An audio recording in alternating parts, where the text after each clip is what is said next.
लो। और मैं बीएससी की चर्चा इस वक्त इसलिए कर रहा हूँ क्योंकि बीएससी एक हिस्टोरिकल लेवल पे आ चुका है। इनका जो एक बीएससी का करियर है, सही मायने में एक ट्रेडिंग करियर जो था वो स्टार्ट हुआ था मई 2023 में, जब अच्छे वॉल्यूम स्टॉक चलना शुरू हुआ। इस पूरे करियर के इस फेज़ में इसने 3 बार 200 DMA को छुआ, इनफैक्ट 4 बार। एक बार जुलाई 2024 में, उसके बाद एक बार मार्च 2025 में, इसके बाद एक बार अभी अगस्त 2025 में, और इस बार ये फाइनली डिसाइसिवली 200 DMA के नीचे। अनुज, मुझे याद है जब हम 1300 पे बात कर रहे थे पिछली बार मार्च 25 में, फैक्टर्स दूसरे थे, मार्केट भी कोलैप्स हुआ था। बट इस बार का अब आप देखिए ना अनुज, एक्सपायरीज में हो क्या रहा है। वीकली एक्सपायरीज में कोई एक्शन नहीं है। वो जो वैल्यूएशंस रिच एंटरटेन कर रहा था मार्केट बीएससी पे, वो एक्सपायरी फैक्टर था। अब इसको इस डिफरेंट सर्कमस्टेंसेस में कैसे देखना चाहिए? बिल्कुल।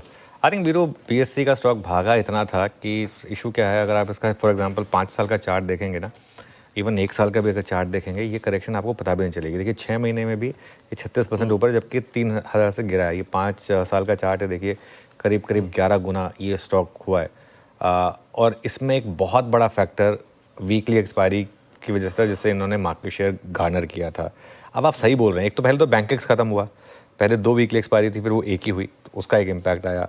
अब अगर वीकली ख़त्म ही हो जाएगा और सिर्फ मंथली होगा, और जिस पर काफ़ी सीरियस चर्चा हो रही है वैसे बाय द वे, और आई थिंक इससे ज़्यादा जो नेगेटिव मार्केट प्राइसिंग करने की कोशिश कर रहा है वो है, अगर बीएससी और एनएससी दोनों की एक्सपायरी सेम डे हुई, तो अगर ये बोल दिया जाए कि बस सारी एक्सपायरी एक ही दिन, एक थर्सडे को, महीने के आखिरी थर्सडे को होंगी, वो बीएससी के लिए बहुत बड़ा नेगेटिव होगा। अगर एक ही दिन सेंसेक्स की और निफ्टी की एक्सपायरी हो रही होगी, ट्रस्ट में आप निफ्टी चुनेंगे, कोई भी निफ्टी चुनेगा। वो तो क्योंकि थर्सडे को अब सेंसेक्स अवेलेबल है, इसलिए लोग सेंसेक्स में ट्रेड करते हैं, वरना कोई रीज़न थोड़ा ना है उसको ट्रेड करने का। मैं एक रिपोर्ट पढ़ रहा था कि अगर ये दोनों इंप्लीमेंट हो गए तो बीएससी की अर्निंग्स 50% तक गिर सकती हैं।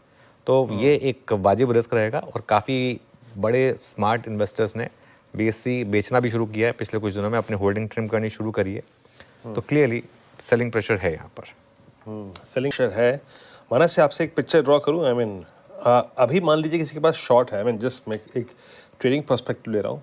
लास्ट टाइम भी ये 50 वेमा तक रिट्रेस हो गया था, यानी अगर मेरे पास कोई शॉर्ट ट्रेड है तो मैं अभी भी बात या फिर एटलीस्ट टारगेट जोन्स 2000 तक की तो रख ही सकता हूँ। मान लीजिए मेरे पास शॉर्ट है, समबडी हु इज शॉर्ट, क्या लॉजिकल टारगेट है इस स्विंग में आपके बीएससी के? तो देखिए, अगर ये 200 डे मूविंग एवरेज के नीचे ट्रेड करना शुरू करता है और उसके नीचे भी लोअर टॉप लोअर बॉटम बनना शुरू होते हैं, तो मेरे तो समझना है कि 2000 तो कम से कम टारगेट्स हैं, क्योंकि जिस तरह के वीकली पैटर्न बन रहे हैं या तो मंथली पैटर्न बन रहे हैं, उसको देख के लग रहा है कि शायद 2000 को ब्रेक करके 1800 रुपए की तरफ स्टॉक जाने की कोशिश कर सकता है। तो बिल्कुल अप्रोच कॉशियस रहेगी। अगर आपके शॉर्ट पोजीशन है तो स्टॉप लॉस को रिवाइज करके 2200 रुपए के ऊपर लगा ले और पोजीशन में बने रहें। शायद 1800 रुपए तक के भाव आपको बीच से भी देखने को मिल सकते हैं। लेकिन अगर आप एक लॉन्ग साइड पे पोजीशन बनाना चाहते हैं तो आई थिंक ये सही समय नहीं है पोजीशन को बनाने का।